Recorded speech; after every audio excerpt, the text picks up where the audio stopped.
couple of us in our office are actually trained in that. We've trained all of our teachers, all of our counselors, so we're very happy about that. In Ohio County, the Ohio County Substance Abuse Prevention Coalition is preparing for its Prescription Drug Take Back Day on August 7th. They are partnering with the Wheeling Police Department on that project. They're very excited about it. Like us, they're a Federal Drug-Free Communities grantee, and they focus on prescription drugs, slightly with their SPIF-SIG, but also with their drug-free communities. So they were very pleased that they were able to get this going.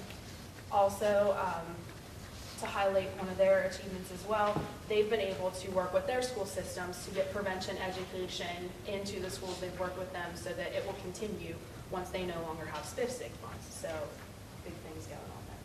Pleasants County, they've completed their community readiness assessment, and so now as a result they're going to establish new goals and objectives that correspond with those community readiness assessment scores. Ritchie County, the same thing happening there that's happening in Pleasants. Now that they have those community readiness results, they're going to go ahead and tweak some of their plans, excuse me, so that whatever strategies they implement match their community's level of readiness. In Tyler, they've been conducting the prescription drug community issues forums, and something that's come out of those forums was a need to establish narcotics anonymous groups in the community. So they're working on that. In Wetzel County, it was actually, they also felt they had the need for the narcotics anonymous groups in the community. That's come up at their FRN meetings, and they're working on a strategic prevention plan. Wood County. Wood County has secured the Enforcing Underage Drinking Law grant. It was slightly less than what they requested, so they did have to cut a position at their coalition. They had 2 staff members. They're now down to 1, so they're looking for different funding. They're also working with their county commission. They've ran radio ads, brochures, and additional advertising through EUDL. They've held compliance checks. And there's more information here. I just wanted to hit the highlights of what's going on. That's 12 out of our 16 counties. Actually, I apologize. I had one more county get in after I had printed your copies, and that was Calhoun. They had applied for the prescription drug community issue forum grant, but their application was late, so they did not receive it. So they've just kept on trucking with the process, and they're conducting the forums. They attended the trainings and things like that, so they knew how to conduct the forums. So I'm happy to report that they've been able to continue to work on that, not necessarily having the funding, since we all had the opportunity to be trained in the skill set. So thank you. All right, any questions for Latricia? Yes, Sue. Oh, the 2 reports so far are really very exciting. It's really exciting to see and to hear what's happening on a grassroots level around the state with the partnership connections. So one question, could you describe what happens at a community forum on these particular issues and what the participation level is from the community? I can describe what has happened in our county, Yes, but my good. description may not be the carried for everywhere else. Right. We actually were a pilot project for the Center for Civic Life before they rolled out the prescription drug forums. So we did community forums in the fall on underage drinking prevention. For the entire process, as we established a team around it and things like that, participation was very good. When it came time to actually do the forums, participation was good. When we went places where people already were, when you tried to do a separate forum, participation was not what we would have expected. I suspect, and we don't have the numbers back, I would imagine in our community, because we were vaguely aware of level 3 community readiness, and I don't have our new readiness number yet. I suspect that sometimes the reason we don't get the turnout at the forums that we may anticipate is that as communities we're not ready to have them, because that wouldn't be an intervention you would have at a level 3.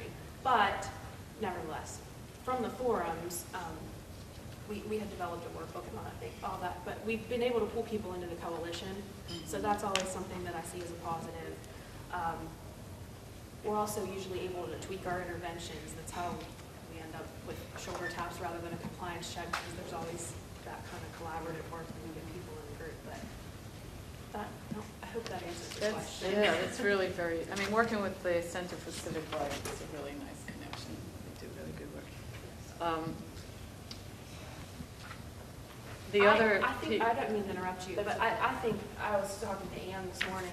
it's a shame that it's almost a shame that the prescription drug forums are right now because, it's July, so it's a lot of people's vacation time, and some of that can be hit or miss with your scheduling, so that's unfortunate, but I think it's good just to learn the skill set. We've been able to take the skill set and use it in different areas. I also, I like the name of the curriculum, Too Good for Drugs, Too Good for Violence. Is that a curriculum that was developed like on a national level or developed in Marshall County? It was developed by the Mendez Foundation, and it's a Sam Shimon program. And is the violence, what kind of violence is addressed there? Primarily bullying. Bullying. Yes, ma'am. Great. Yes. I just had a question since we have a little extra time. I noticed on your report, people didn't identify challenges they were facing. Could you speak to that at all, either in your county or generally in the region? What kind of challenges the coalitions are facing? And people didn't identify their challenges this time. When we talk, people's challenges primarily are if they're losing funding, if they'll have no funding come September. That seems to be a challenge that's often mentioned. But I don't hear it as much because I think people have gotten creative. I think they found ways to make things work. I highlighted Ohio County and Marshall County. Like I said, we do have other funding streams in place, but I offer us as an example, and Ohio County as well. We've each had programs that are not going to be grant funded any longer, and the school systems worked with us so that the programs could be continued because they saw the value in them. They could see we had moved numbers with their students and things like that. So I think that that's happening across the region. People are finding a way to keep getting the work done, more or less. Linda, for Kanawha County, they have, the last 3 months, looked at how they're going to sustain and looked at each line item on the budget and what can go, what can, and as I travel, I hear sustainability. I got a call, and I'm in another region for just a minute, but I got a call the other day from Debbie in Morgan County, and they're doing something, they're trying to sustain, they had done some retail things and they're trying to sustain it, but I was helping her, we're just going to help, I just sent her an example, but we're going to do some MOUs with the businesses in that area so that they're going to set up MOUs. They're not going to try to make it required that people would attend these tips trainings and things as they would be new hires. And she's working it out with alcohol beverage control, whoever the representative is in her area, and I don't know off the top of my head, or I would say their name. But they're going to all work together on that so that that kind of work can still continue even if she's not in place. Danny Miller. I'm sorry. I think that's the representative out there. Thank you. All right, any further questions for Latricia?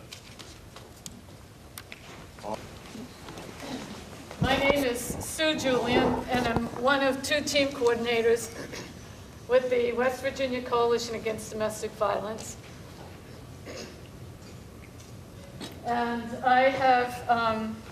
I've been doing this work to end violence against women in West Virginia since 1984. I moved from Boston, Massachusetts to Williamson in Mingo County, and aside from the huge change in how people talk, in the accents, and in the culture, I ended up loving West Virginia. I was supposed to be here for 2 years, and I'm still here, and I now call it home, and have really lost some of my accent even, so it's pretty cool. When we gathered in April at the Waterfront Hotel in Morgantown,